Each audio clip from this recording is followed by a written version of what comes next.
Assalamualaikum warahmatullahi wabarakatuh.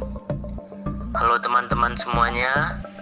Perkenalkan, nama saya Muhammad Ikhlas, NIM 1814070003. Baiklah, sini saya akan memaparkan materi guna memenuhi ujian akhir mata kuliah metodologi penelitian dosen Ibu Dr. Milyasari SPD MSI.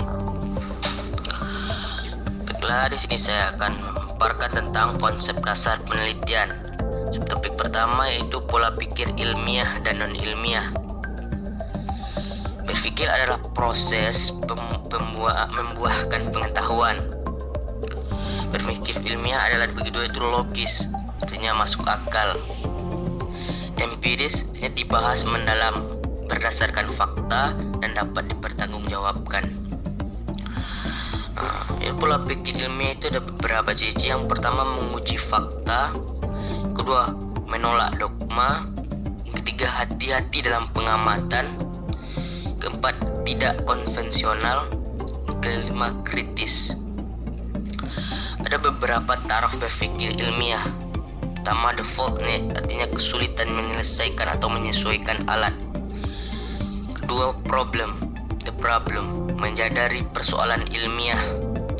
Ketiga, the hypothesis, mengajukan kemungkinan.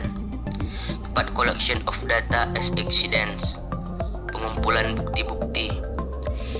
Condoning belief, artinya menarik kesimpulan.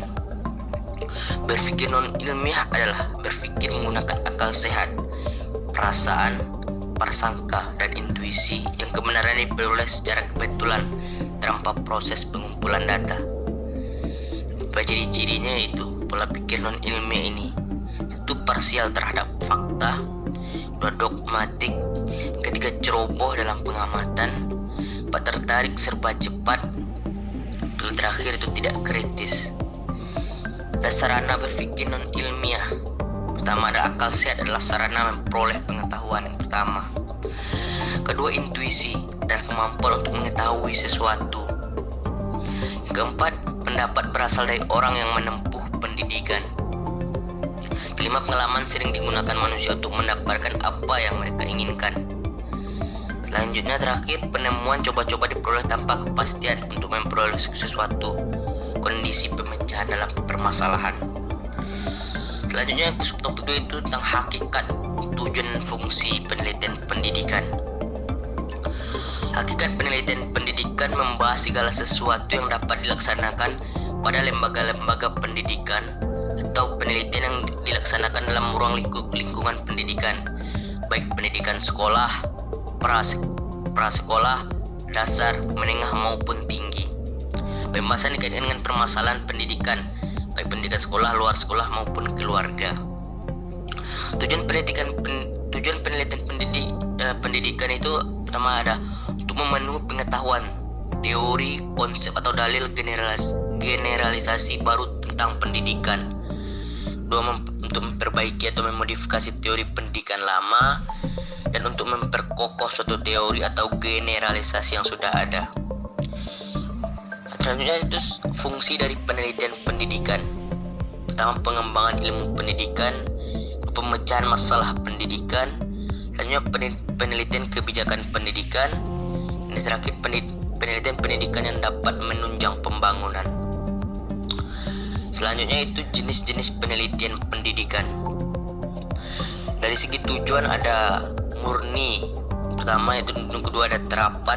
Dari segi metodenya ada research of development, survei, ex post facto, eksperimen, naturalistik, policy research, action research, evaluasi, sejarah.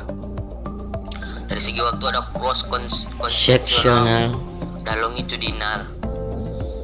Dari segi eksplanasinya ada deskriptif, komparatif, asosiatif. Dari segi bidangnya ada akademis, profesional, dan institusional. Yang keempat itu adalah komponen proposal penelitian. Jadi kita lihat ada yang pertama itu pendahuluan, terdiri dari latar belakang, fokus penelitian, rumusan masalah, tujuan pendidikan, serta manfaat penelitian.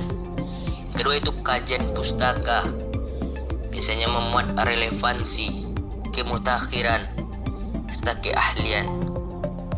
Selanjutnya itu metodologi penelitian. Ketiga, biasanya terdiri dari pendekatan penelitian, lokasi penelitian, instrumen penelitian, informan penelitian, teknik dan alat pengumpulan data, teknik analisis data, teknik pengujian keabsahan data. Yang pada jadwal penelitian. Yang keempat, yang kelima adalah organisasi penelitian. Yang terakhir adalah pembiayaan. Topik 5 itu tahap atau prosedur penelitian pendidikan. Ada beberapa fase. Yang pertama pada fase persiapan. Pertama adalah memilih masalah, B. Studi pendahuluan, C. Merumuskan masalah, D. Merumuskan anggaran dasar, E. Mengajukan hipotesis, F. Memilih pendekatan, G. Menentukan variabel. Itu fase kedua itu fase laporan. Ada analisis data, menarik kesimpulan. Yang ke-C menyusun laporan. Terakhir adalah fase peralihan. Jadi dari A menentukan sumber data, B menyusun instrumen, C validasi instrumen, yang terakhir itu mengumpulkan data. Pada subtopik ini yang terakhir adalah subtopik 6, hambatan dalam penelitian pendidikan serta solusinya. Kita ambil dulu dari pengertian. Menurut Umar, hambatan adalah segala sesuatu yang menghalangi, merintangi, menghambat yang ditemui oleh manusia dalam kehidupan sehari-hari. Ada beberapa hambatan. Pertama, ketidakpastian dalam proses penelitian. B. Kesengajaan antara harapan dengan keyakinan. C. Cara berpikir yang berbeda menghasilkan kesimpulan yang berlawanan. D. Perintah di luar dugaan. E. Tidak pahamnya penelitian terhadap kajian pustaka.